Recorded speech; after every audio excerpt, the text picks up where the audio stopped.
قال النبي صلى الله عليه وسلم أعطيت علم الأولين والآخرين নবীজি বলেন আদম থেকে নিয়ে আমি পর্যন্ত যত মানুষ আগে অতিবাহিত হয়েছেন আরবিতে তাদেরকে আউয়ালিন বলা হয় এবং আমার পরে কিয়ামত পর্যন্ত যত মানুষ আসবেন যাদেরকে আরবিতে বলতেছে আখিরিন এই আউয়ালিন আখিরিন সমস্ত মানুষের ইলম আমাকে একা দান করা হয়েছে। এত পরিমাণ ইলম আল্লাহ আমাদের নবীজিকে দান করেছেন।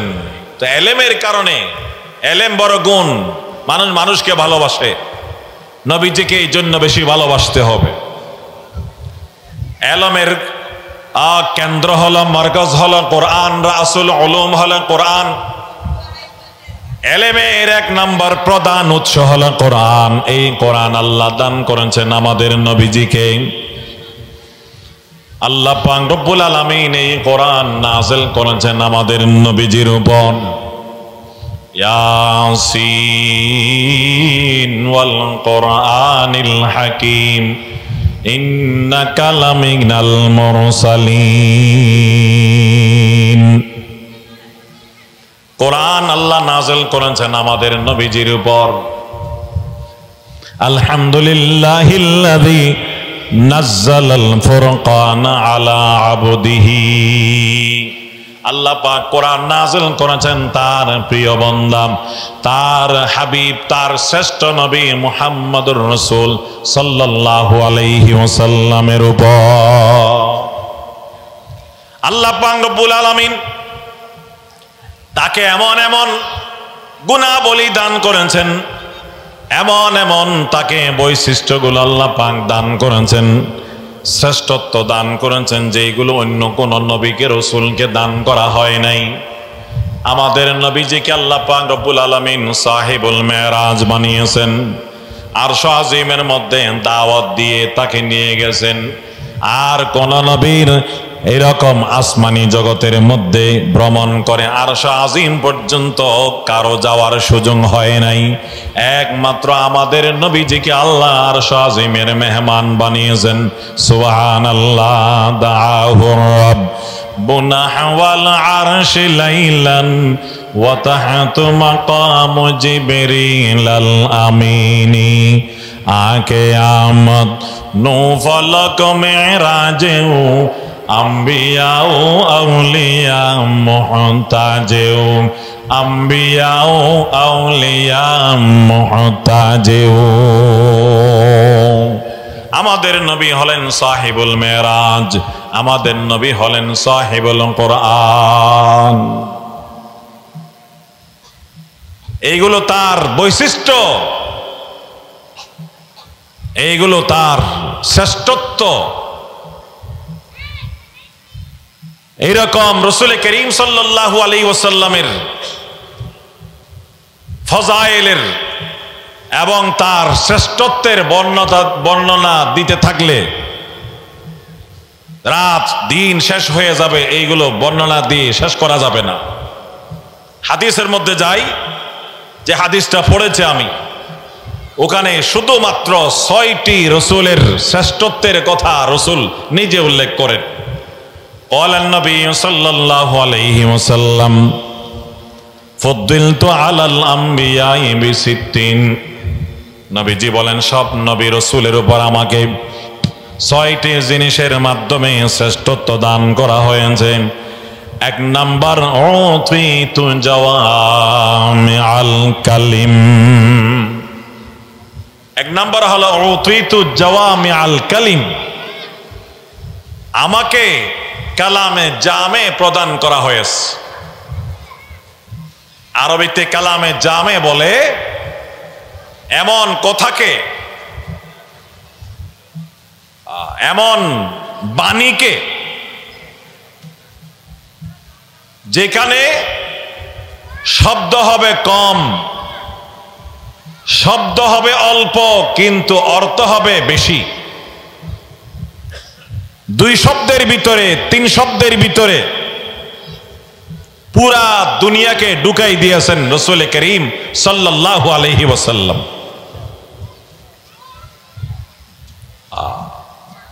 এগুলো হলো কালামে জামে, আমাদের রাসূলের বৈশিষ্ট্য। এরকম অল্প শব্দে ব্যাপক এবং বেশি অর্থ আদায় করার যোগ্যতা নবীজি বলেন আমাকে দান করা হয়েছে, আর কাউকে না। আমাদের নবীজির হাদিসগুলো গবেষণা করলে দেখা যায় এক একটা হাদিসের মধ্যে রাসূল করিম সাল্লাল্লাহু আলাইহি ওয়াসাল্লাম পুরা দুনিয়া ঢুকাই দিয়েছেন। এক একটা হাদিসের ব্যাখ্যা করেছেন মুহাদ্দিসিনে কেরাম, কয়েক খণ্ড কিতাব হয়ে গেছে। রাসূল বলেন আমাকে কালামে জামে দান করা হয়েছে, এটা আগের কোন নবী রাসূলকে দান করা হয় নাই। কালামে জামে কাকে বলে? বললাম এমন কথা যেখানে শব্দ হবে কম, অর্থ হবে বেশি। রাসূলে পাকের একটা হাদিস হলো আল মুমিনু মিরআতুল মুমিন। খেয়াল করেন, আল মুমিনু মিরআতুল মুমিন। রাসূল বলেন একজন ইমানদার আর একজন ইমানদারের জন্য আয়না। তিনটা শব্দ, আল মুমিন, মিরআ, আল মুমিন। একজন ইমানদার আর একজন ইমানদারের জন্য আয়না, আয়না স্বরূপ। এর ব্যাখ্যা কি? এটার ব্যাখ্যা দিলে অনেক সময় লাগবে, অনেক কথা, অনেক মর্ম আল্লাহর পয়গাম্বর এই ছোট্ট 3 শব্দের হাদিসের ভিতরে ঢুকাই দিয়েছেন। আয়না আমাদের কি সহযোগিতা করে? আয়না দ্বারা আমরা কি উপকৃত হই? এগুলো আমরা তো সবাই জানি, সবাই নিয়মিত আয়না দেখি। আয়না আমাদের কি কি কাজে লাগে এবং কিভাবে আমরা আয়না দ্বারা উপকৃত হই? রাসূল বলেন একজন ইমানদার আর একজন ইমানদারের ওই সব কাজে লাগবে যত কাজে আয়না লাগে। আয়না যেগুলো মানুষকে সহযোগিতা করে, একজন মুসলমান আরেক মুসলমানকে ওইভাবে ওই রকম সহযোগিতা করতে হবে। তাই রাসূল বলেন একজন ইমানদার আরেকজন ইমানদারের জন্য আয়না স্বরূপ। এটার ব্যাখ্যা অনেক আছে। এটা হলো রাসূলে পাকের কালামে জামে। এটা 1 নাম্বার রাসূলে পাকের শ্রেষ্ঠত্বের বিষয়। তারপরে নবীজি বলেন ওয়ানুসিরতু বিররব, ওয়ানুসিরতু বিররব, ভয় এবং প্রভাব আর গাম্ভীর্য দ্বারা আমাকে সাহায্য করা হয়েছে। কি অর্থ রাসূল করিম সাল্লাল্লাহু আলাইহি ওয়াসাল্লাম কি বুঝাইতে চান এখানে? রব দ্বারা আমাকে সাহায্য করা হয়েছে, ভাব গাম্ভীর্য দ্বারা, ভয় এবং রব দ্বারা, ক্ষোভ দ্বারা আমাকে সহযোগিতা করা হয়েছে, আমাকে সাহায্য করা হয়েছে। আরেক হাদিসের মধ্যে আছে মাসিরাতা শাহর, 1 মাসের দূরত্বের পথ থেকে একজন মানুষ স্বাভাবিকভাবে পায়ে হেঁটে গেলে 1 মাসে যতটুকু যেতে পারবে ততটুকু দূরত্বের পথ থেকে রাসূল বলেন কাফের বেঈমানদের অন্তরের ভিতর আমার ব্যাপারে ভয় ঢুকাই দিয়ে, আমার প্রভাব তাদের অন্তরে সৃষ্টি করে দিয়ে আল্লাহ আমাকে সাহায্য করেছেন, আল্লাহ আমাকে মদত করেছেন। কাফেররা রাসূল করিম সাল্লাল্লাহু আলাইহি ওয়াসাল্লামের নাম শুনলে 1 মাসের দূরত্বের রাস্তা থেকে ভয়ে তারা তরতর করে কাঁপত। কাফেররা যেখানে অবস্থান করে ওখান থেকে আল্লাহর নবী 1 মাস দূরত্বের জায়গাতে অবস্থান করলেও নবীজির প্রভাব তাদের অন্তরের মধ্যে এমন ভাবে সৃষ্টি হয়ে যেত তারা ভয়ে আপনার কাঁপতে শুরু করত। আল্লাহর নবী সেই কথা বলেন ওয়ানুসিরতু বিররব, কাফের বেঈমান শত্রুর অন্তরের মধ্যে কলবের মধ্যে ভয় ঢেলে দিয়ে আল্লাহ তাআলা আমাকে সাহায্য করেছেন। সুবহানাল্লাহ। কোরআনে আল্লাহ বলেন ওয়াকাযাফা ফি কুলুবিহিমুর রুব, আল্লাহ কাফের বেঈমান এবং নবীর শত্রুদের দিলের ভিতরে ভয় ঢেলে দিয়েছেন। নবীকে যেরকম বেঈমানরা এরকম ভয় করত দূর থেকে, যারা নবীর সত্যিকারের ওয়ারিস, যারা নবীর আদর্শে আদর্শবান, যারা মুত্তাকি মানুষ, এদের কেউ কাফের বেঈমান এবং শত্রুরা ওইভাবে ভয় পায়। এটা হলো খোদাই মদদ, আল্লাহর সাহায্য। এরপরে নবীজি বলেন ওয়া উহিল্লাত লিয়াল গানাইম, 3 নম্বরে নবীজি বলেন ওয়া উহিল্লাত লিয়াল গানাইম, গনিমতের বহু বচন হলো গনাইম। গনিমত কাকে বলে? মুসলমানেরা কাফের বেঈমানদের সাথে ইসলামী যুদ্ধের মধ্যে শরীক হলে কাফের বেঈমানদেরকে পরাজিত করার পর তাদের কাছ থেকে যে সম্পদ, যে মাল মুসলমানদের হাতে আসে ওইগুলোকে বলা হয় গনিমতের মাল। নবীজি বলেন ওয়া উহিল্লাল লিয়াল গানাইম, যুদ্ধের ময়দানে কাফেরদের কাছ থেকে যে মাল সম্পদ আমাদের হাতে আসে এইগুলো আমাদের জন্য হালাল করে দেওয়া হয়েছে। আমি নবীর জন্য মালে গনিমত হালাল করে দেওয়া হয়েছে, আমার উসিলাই কিয়ামত পর্যন্ত আমার উম্মতের জন্য হালাল করে দেওয়া হয়েছে।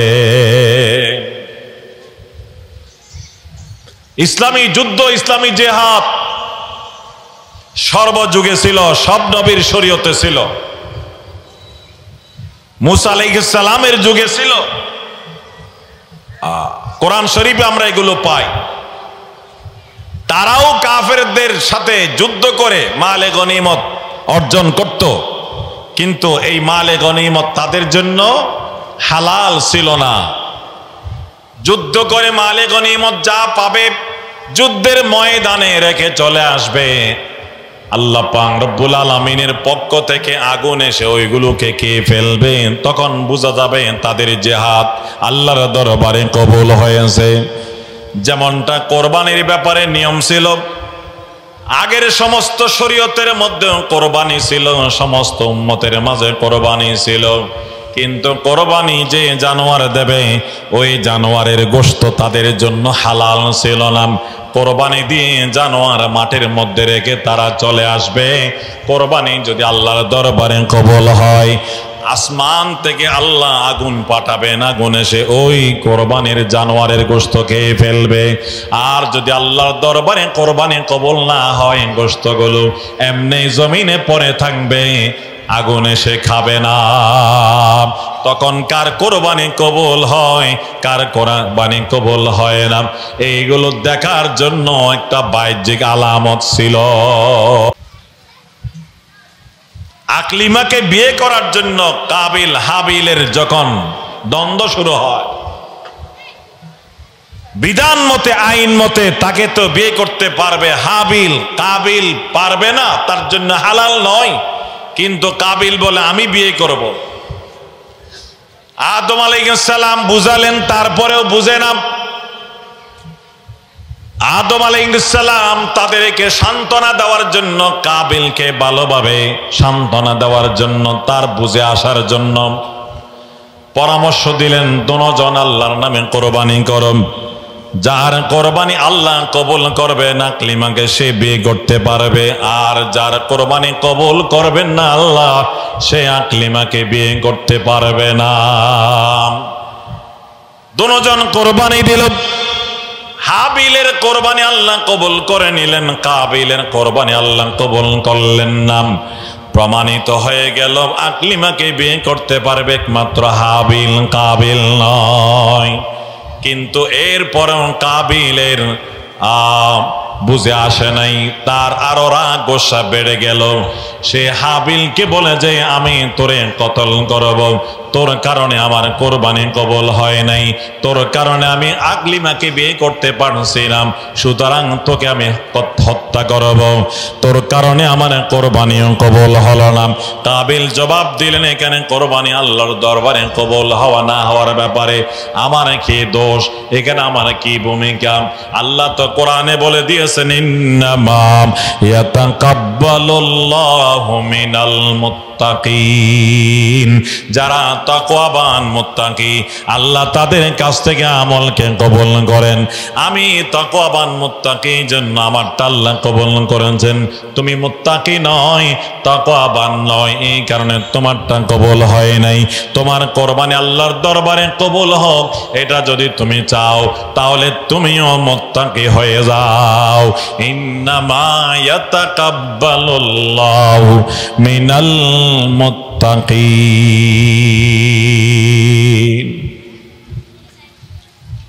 বুঝাইতেছিলাম কি, কোরবানি সেই জমানায় করে রেখে চলে আসবে, কোরবানির গোশত খাওয়ার অনুমতি ছিল না। জেহাদের মাল অর্জিত হবে, মালে গনিমত জেহাদের ময়দানে অর্জিত হবে, কিন্তু এগুলো খাওয়া হালাল ছিল না। রাসূল বলেন, ওয়া উহিল্লাল লিয়াল গনাইম, একমাত্র আমার জন্য এবং আমার মাধ্যমে, আমার উসিলায়, আমার উম্মতের জন্য কিয়ামত পর্যন্ত যারা মুসলমান আসবেন তাদের জন্য মালে গনিমত হালাল করা হয়েছে। এটা আমাকে আল্লাহ পাক শ্রেষ্ঠত্ব দান করেছেন, এটা আমার আগে কাউকে আল্লাহ দান করেন নাই। 4 নাম্বার নবীজি বলেন, ওয়াজুইলাত লিয়াল আরদু মাসজিদাও ওয়া তাহুরা, এই পুরা জমিনকে, পৃথিবীর প্রতি ইঞ্চি জমিনকে, জায়গাকে আল্লাহ তাআলা আমার জন্য নামাজের জায়গা বানাই দিয়েছেন, এবং ওই মাটি দিয়ে তায়াম্মুম করে পবিত্রতা অর্জন করার জন্য আমাকে আল্লাহ তাআলা অনুমতি দান করেছেন। সুবহানাল্লাহ। ওয়াজুইলাত লিয়াল আরদু মাসজিদাও ওয়া তাহুরা। এখানে আল্লাহর নবী আসলে একটার ভিতরে দুইটা বয়ান করেছেন, দুইটা বৈশিষ্ট্যের কথা, দুইটা শ্রেষ্ঠত্বের কথা নবীজি এই বাক্যের ভিতরে একসাথে বয়ান করেছেন। একটি হলো নবীজি বলেন, পুরা জমিনকে আমার জন্য মসজিদ করে দেওয়া হয়েছে। আগের জমানায় নামাজ কবুল হওয়ার জন্য নির্দিষ্ট জায়গাতে নামাজ আদায় করার প্রয়োজন হতো। নামাজের জন্য নির্ধারিত নির্দিষ্ট জায়গা যেটা আছে, ওখানে পড়লে নামাজ সহি হবে, কবুল হবে, না হয় নামাজ সহিও হবে না, কবুল হবে না। বলে, হুজুর আমাদের শরীয়ত তো সেরকম, মসজিদেই তো নামাজ পড়তে হয়, তো পুরুষরা মসজিদে পড়ে, মহিলারা ঘরে পড়ে না, এবং কোন ওজরের কারণে মসজিদে আসতে না পারলে পুরুষরা ঘরে পড়লে নামাজ সহি হবে না, দোকানে পড়লে সহি হবে না, মাঠে ময়দানে নামাজের সময় হয়ে গেছে, কৃষক মানুষ, শ্রমিক মানুষ ওখানে মাঠে ময়দানে পড়ে নিলে হবে কি হবে না? হয়ে যাবে। পুরা জমিন মসজিদ বানাই দিয়েছেন আল্লাহ তাআলা। শুধু ওয়াজুদাস রাহমাতুল লিল আলামিন, শুধু ওয়াজুদাস রাহমাতুল লিল আলামিন, মসজিদে শুধু হামারো ये জমিন, মসজিদে শুধু হামারো ये জমিন। রাহমাতুল লিল আলামিন হযরতে মুহাম্মদ মুস্তাফা সাল্লাল্লাহু আলাইহি ওয়াসাল্লামের বিআসাত হয়েছে, আগমন হয়েছে দুনিয়ায়, তার বরকতে পুরা জমিনকে মসজিদ বানাই দেওয়া হয়েছে।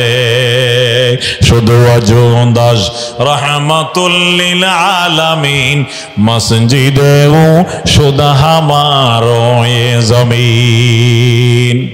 যে কোনো জায়গাতে নামাজ পড়লে হয়। এখানে মাহফিল চলতেছে, মাঠের মধ্যেও নামাজ পড়লে হবে, রাস্তার উপরে নামাজ পড়লে হবে, ঘরে নামাজ পড়লে হবে, মাঠে ময়দানে নামাজ পড়লে হবে, বন জঙ্গলের মধ্যে নামাজ পড়লে সহি হয়ে যাবে, ঘরের মধ্যে দোকানের মধ্যে নামাজ পড়লে সহি হয়ে যাবে। হ্যাঁ, তবে ফরজ নামাজ মসজিদের মধ্যে আদায় করতে হয় পুরুষদেরকে গিয়ে। এটা হলো সুন্নতে মুআক্কাদা, গুরুত্বপূর্ণ সুন্নত। ফরজ নামাজ মসজিদের মধ্যে গিয়ে জামাতে আদায় করা, এবং তার জন্য সওয়াবও বেশি। আল্লাহর নবী বলেন, কেউ যদি ঘর বা দোকানে নামাজ আদায় করলে, ফরজ নামাজ আদায় করলে এক রাকাতের সওয়াব পাবে।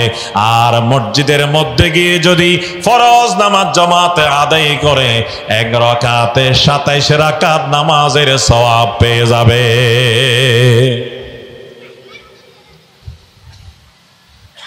কিন্তু নফস সিহহাত যেখানে সেখানে হয়ে যাবে। ওয়াজুইলাত লিয়াল আরদু মাসজিদাও ওয়া তাহুরা, পুরা জমিনকে, পুরা মাটিকে, জমিনের পৃথিবীর সমস্ত আপনার জায়গাকে মসজিদ বানাই দেওয়া হয়েছে আমার জন্য। শুধু জমিন নয়, আকাশের মধ্যে নামাজ পড়লে হবে। যারা প্রবাসী বিদেশ আসা যাওয়া করে ফ্লাইটের উপর, তারা নামাজ পড়ে না? হাজী সাহেবানরা ফ্লাইটে নামাজ পড়ে না? আলহামদুলিল্লাহ, আমরা তো হজে ওমরায় যাওয়ার সময় বিমানের উপর আজান দিয়ে, একামত দিয়ে জমাতে নামাজ পড়েছি। আকাশের মধ্যেও নামাজ পড়ে আমরা। পুরা পৃথিবীর প্রতি জায়গাতে নামাজ হয়। ওখানে তো বিমানের উপর বসতে হবে, শূন্যের উপর তো মানুষ আর বেশে বেশে নামাজ পড়তে পারবে না। এই কারণে জমিনের কথা বলা হচ্ছে, পুরা জমিন মসজিদ। এটা রাসূলুল্লাহর অবদান, রাসূলুল্লাহ সাল্লাল্লাহু আলাইহি ওয়াসাল্লামের বৈশিষ্ট্য। নবীজি বলেন, এই শ্রেষ্ঠত্ব আমাকে দান করা হয়েছে, আমার আগে কোন নবী রাসূলকে দান করা হয়নি। ওয়া তাহুরা, আরেকটা হলো এই জমিনকে আমার জন্য তহুর বানাই দেওয়া হয়েছে। তহুর মানে হলো এমন জিনিস যেটা দিয়ে পবিত্রতা অর্জন করা যায়, যেটা নিজেও পাক, আরেকজনকেও পাক এবং পবিত্র বানাতে পারে। পানির মতো, ওয়া আনজালনা মিনাস সামাই মান তাহুরা, আল্লাহ বলেন, আমি আকাশ থেকে পাক পবিত্র পানি বর্ষণ করি। পাক পবিত্র পানি আল্লাহ বর্ষণ করেন আসমান থেকে। ওই আসমানের পানি পান করাও জায়েজ, সেটা দিয়ে ওযু গোসল করাও জায়েজ। এই আসমানের পানি আপনার জমিনের নিচে গিয়ে যদি সেখানে জমা হয়ে থাকে, নলকূপের মাধ্যমে ওই পানি যদি তোলা হয়, সেটা দিয়েও ওযু গোসল করা জায়েজ। পুকুরের মধ্যে, ডোবার মধ্যে আপনার জমে থাকলে ওইগুলো দিয়ে ওযু গোসল করা জায়েজ।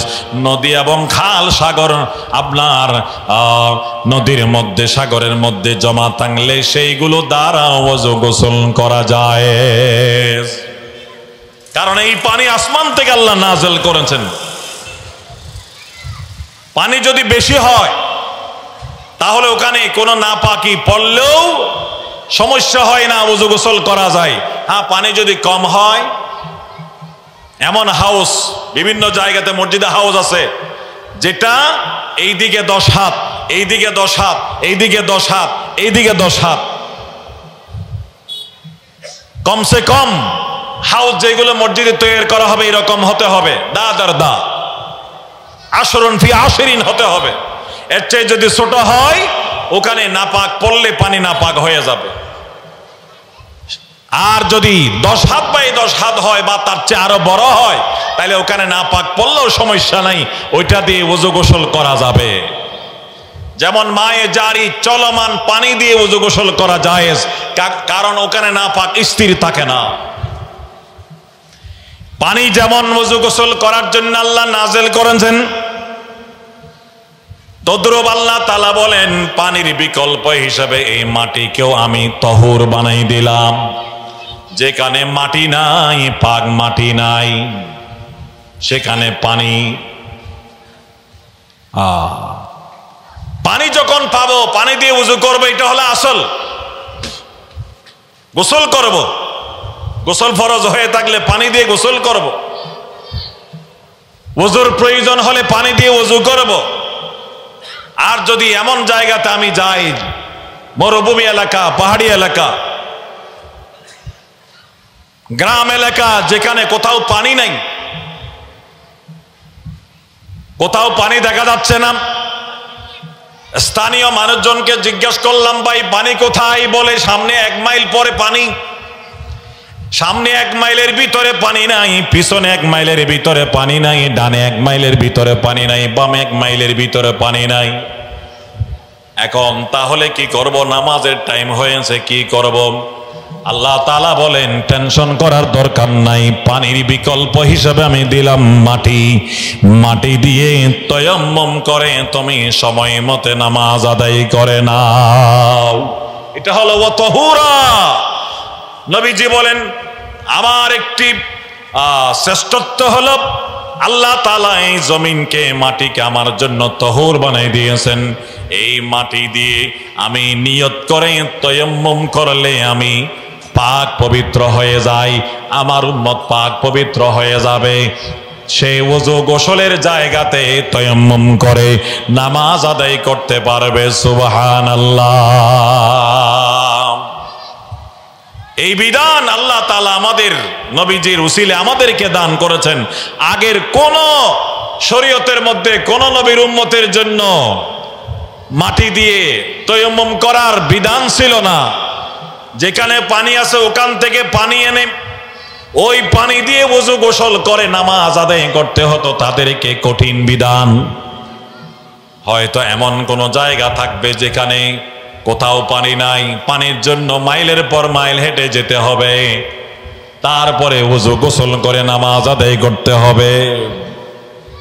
কঠিন বিধান না, আরো কত সহজ বিধান, কত রহমত করেছেন আল্লাহ পাক আমাদের জন্য। আমাদের প্রিয় নবী রাহমাতুল আলামিনের উসিলাই বনি ইসরাইলের মধ্যে কড়া কড়া কঠিন কঠিন বিধান ছিল। শরীরের কোন জায়গাতে না পাক লাগলে আমরা পানি দিয়ে ধুয়ে ফেললে পাক হয়ে যায়। তাদের জন্য বিধান ছিল যেখানে না পাক লাগছে ওইটা অঙ্গ কেটে ফেলতে হবে। কাপড়ের যে অঙ্গে না পাক লাগছে কাপড়ের ওই টুকরা কেটে ফেলে দিতে হবে, এটা আর পাক করার কোনো সুরত নাই। আমরা যাকাত আদায় করি কয় ভাগ? বলেন কয় ভাগ? 100-তে কয় ভাগ? 2.5 ভাগ। 40 ভাগের 1 ভাগ। কয় ভাগের 1 ভাগ? 40 ভাগের 1 ভাগ আমরা যাকাত দিলে হয়। বনি ইসরাইলের জন্য যাকাতের বিধান ছিল 4 ভাগের 1 ভাগ। 100 টাকার মধ্যে আমরা 2.5 টাকা দিলে হয়, তাদেরকে 25 টাকা দিয়ে দিতে হতো। করা না? অনেক কড়া বিধান। আমাদের অনেক ভাইয়েরা, অনেক মানুষ আল্লাহ হেদায়েত দান করুন, নিজের ঘরের ভিতরে, অফিসের ভিতরে, নির্জন পরিবেশে, দোকানের ভিতরে, গুদামের ভিতরে দরজা জানা বন্ধ করে দিয়ে অনেকে বিভিন্ন অপরাধ করে, কেউ জানে না। আল্লাহ তাআলা তাকে বুঝদান করলে সে আবার গোপনে তওবা করলে কাজ হয়ে যায়। সে গুনাহ করতেও আল্লাহ ছাড়া কেউ দেখে নাই, তওবা করলেও আল্লাহ তাআলা মাফ করে দেবেন। কিন্তু বনি ইসরাইলের মধ্যে বিধান ছিল করা, কেউ ঘরের ভিতরে গোপনে নির্জন পরিবেশের মধ্যে গুনাহ করলে তার দরজার মধ্যে সকালবেলা লেখা উঠে যেত, এই ঘরওয়ালা রাতের বেলা এই অপরাধ করেছে। লেখা উঠে যায় দরজায়। যে কোনো মানুষ আসলে, মেহমান আসলে এই লেখা দেখতো, লজ্জিত হতো। আল্লাহ তাআলা কত দয়া করেছেন আমাদের উপর। তো পানি পাওয়া না গেলে তাদেরকে যেখানে পানি আছে ওখানে চলে যেতে হবে, মাটি দিয়ে তায়াম্মুম করার বিধান নাই। আল্লাহ তাআলা আমাদেরকে দিয়েছেন আমাদের নবীজির উসিলায়। কিন্তু ইসলামের শুরুতে ইবতিদাই ইসলামের মধ্যে প্রথম সমস্ত মুসলমানকে নবী এবং সাহাবায়ে কেরামকে পানি দিয়ে ওযু গোসল করেই নামাজ আদায় করতে হতো। তায়াম্মুমের বিধান তখন ছিল না। এক যুদ্ধ থেকে নবীজি সাহাবায়ে কেরামকে নিয়ে ফেরার সময় এক জায়গার মধ্যে মঞ্জিল করলেন। মা আয়েশা সিদ্দিকা রাদিয়াল্লাহু তাআলা আনহা এই সফরের মধ্যে নবীজির সাথে ছিলেন। নবীজির সঙ্গী হিসেবে মা আয়েশাকে নবীজি সাথে নিয়েছিলেন। সাহাবায়ে কেরাম তার পালকি কাঁধের উপর নিয়ে যাইতেছিলেন। পালকি পালকি এটা উটের পিঠের উপর বসাই দিত, তারপর উট চলতো, প্রয়োজন হলো ওখানে তারা নামাতো। এক জায়গাতে মা আয়েশা সিদ্দিকা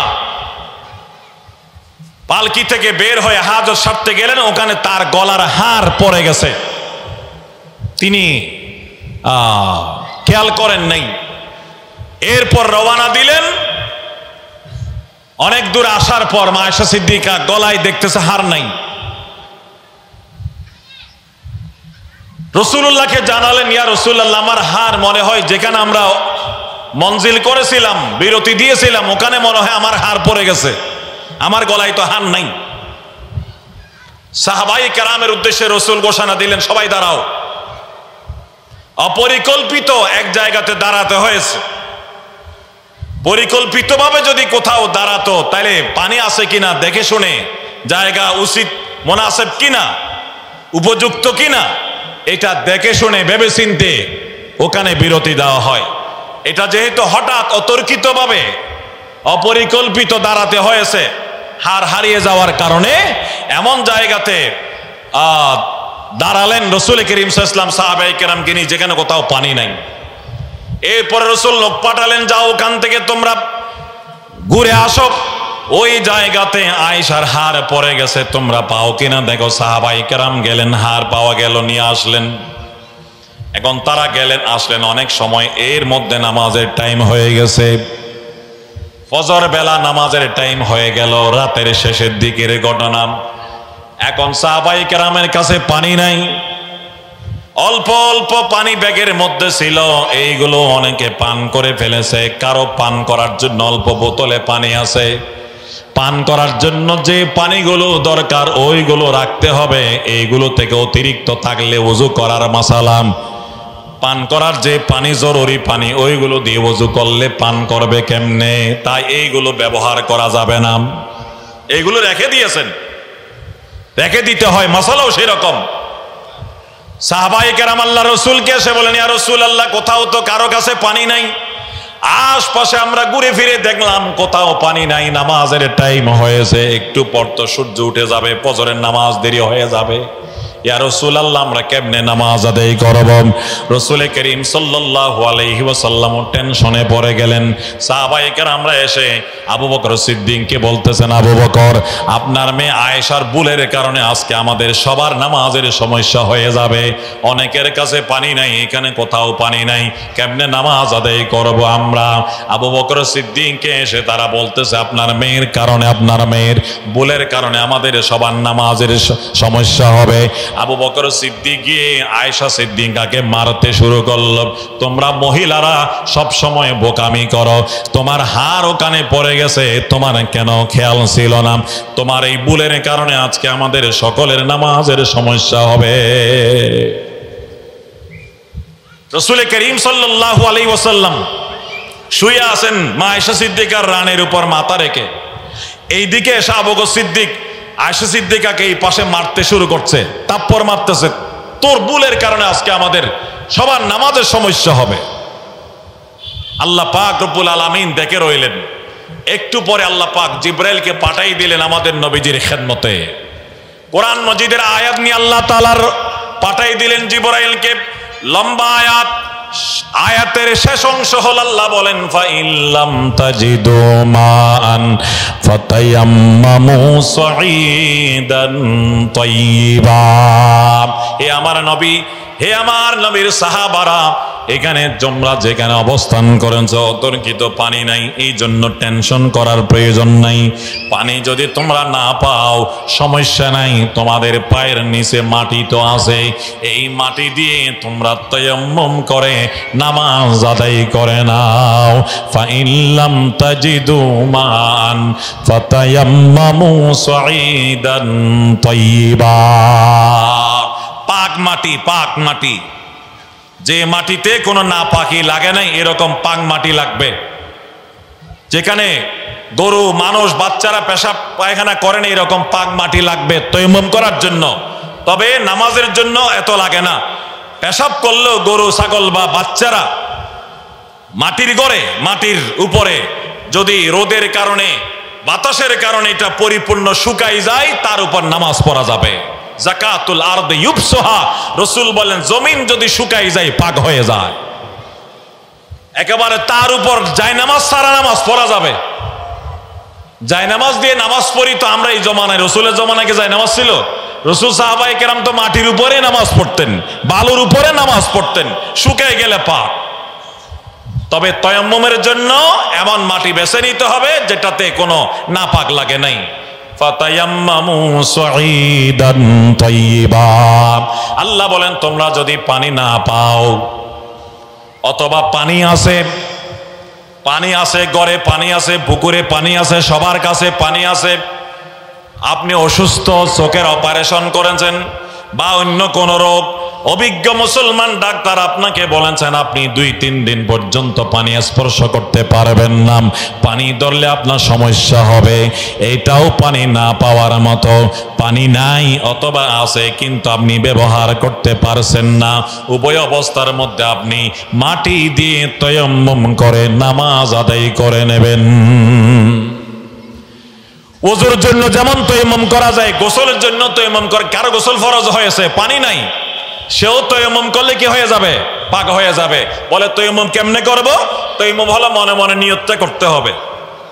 নিয়ত করে দোনো হাত পবিত্র মাটির উপর এভাবে মেরে দুলবালি লাগলে জেরে ফেলে পুরা মুখটা মসেহ করবেন, যতটুকু ধুইতে হয় ততটুকু মসেহ করবেন। আবার পাক মাটিতে হাত মেরে বা দেওয়ালের উপর, বিমানে দেখেছেন ইট রাখে, ইট বিমানের মধ্যে ইট রাখে, ওরা বিমানবালারা বলে আমাদের অল্প পানি আছে, এগুলো টয়লেটের মধ্যে লাগবে, আপনারা যাত্রীরা ইট রেখেছে আমরা ওইটা দিয়ে তায়াম্মুম করে নামাজ আদায় করেন। বলে ইট হোক দেওয়ালে হোক পাক বালু অত মাটির উপরে হাত মেরে জেরে দোনো হাত যেইটুকু ধুইতে হয় ওইটুকু পুরা মসে করলে তায়াম্মুম হয়ে গেছে। ওয়াজুইলাল লিয়াল আরদু মসজিদান ওয়া তাহুরা। এখানে এটা 4 নাম্বার হলো, ভিতরে আরো একটা চলে আসছে 5। এরপরে নবীজি বলেন আর কি আমাকে আল্লাহ পাক রব্বুল আলামিন শ্রেষ্ঠত্ব দান করেছেন। নবী বলেন ওয়া উরসিলতু ইলাল খালকি কাফা। তামাম দুনিয়ার মানুষের জন্য কিয়ামত পর্যন্ত যত মানুষ আসবে সবার জন্য আমাকে রাসূল বানিয়ে প্রেরণ করা হয়েছে। ওয়া উরসিলতু ইলাল খালকি কাফা। আমাদের নবীর আগে যত নবী ছিলেন, আমাদের নবীর আগে নবী ছিলেন কোন নবী বলেন? হযরত ঈসা আলাইহিস সালাম। তিনি ছিলেন কেবল কেবল কেবল বনি ইসরাইলের নবী। কার নবী? বনি ইসরাইলের নবী। মুসা আলাইহিস সালাম বনি ইসরাইলের নবী। এরকম বনি ইসরাইলের মধ্যে আবার আঞ্চলিক নবী ছিল। এক এক গোত্রের জন্য এক একজন নবী, এক এক গ্রামের জন্য এক একজন নবী, এক এক ইউনিয়ন এবং এক এক এলাকার জন্য এক একজন নবী পাঠাতেন। এবং একজনের পর আরেকজন, একজনের পর আরেকজন, অনেক সময় একই জমানার মধ্যে একই সময়ের মধ্যে 2 জন। হযরত দাউদ আলাইহিস সালাম, সুলাইমান আলাইহিস সালাম বাপ বেটা একই সময়ে পয়গম্বর। হযরত ইয়াহিয়া আলাইহিস সালাম, জকরিয়া আলাইহিস সালাম একই সময়ে পয়গম্বর। একই সময়ের মধ্যে 2 জায়গায় 2 জন হতে পারেন বা একজনের পর আরেকজন নবী হবেন। সবাই ছিলেন আঞ্চলিক নবী এবং সীমিত সময়ের জন্য নবী। কিন্তু আমাদের প্রিয় নবী বলেন ওয়া উরসিলতু ইলাল খালকি কাফা। সারা দুনিয়ার সমস্ত মানুষের জন্য আমাকে নবী বানিয়ে রাসূল বানিয়ে প্রেরণ করা হয়েছে। এটা আমাদের নবীজির একটা শ্রেষ্ঠত্ব। এরপরে নবীজি বলেন ওয়া খুতিমা বিয়ান নাবিয়্যুন, আমার মাধ্যমে নবী রাসূল প্রেরণ করার যে ধারাবাহিকতা এটাকে সমাপ্ত করে দেওয়া হয়েছে, অর্থাৎ আমাকে সর্বশেষ নবী হিসেবে প্রেরণ করা হয়েছে। আমার পরে কিয়ামত পর্যন্ত আর কোনো নতুন নবী আসবেন না।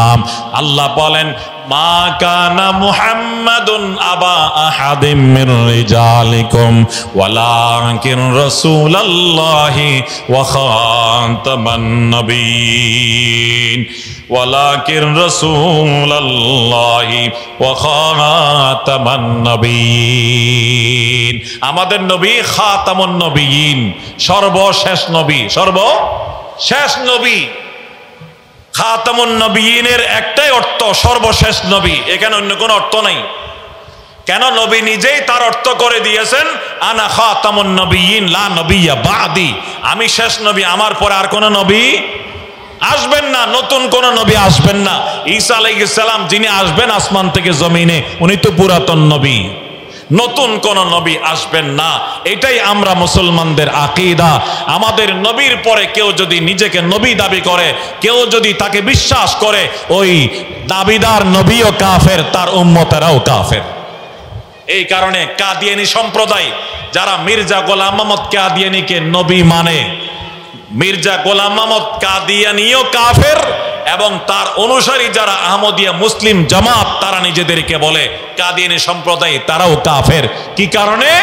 তারা গোলাম আহমদ কাদিয়ানীকে আমাদের নবীর পরে নবী হিসাবে বিশ্বাস করার কারণে তারা আমাদেরকে ধোঁকা দিয়ে বলে আমরা তো মুহাম্মদ রাসূলকে মানি, মুহাম্মদ রাসূলকে আমরা বড় নবী মানি, সর্বশ্রেষ্ঠ নবী মানি।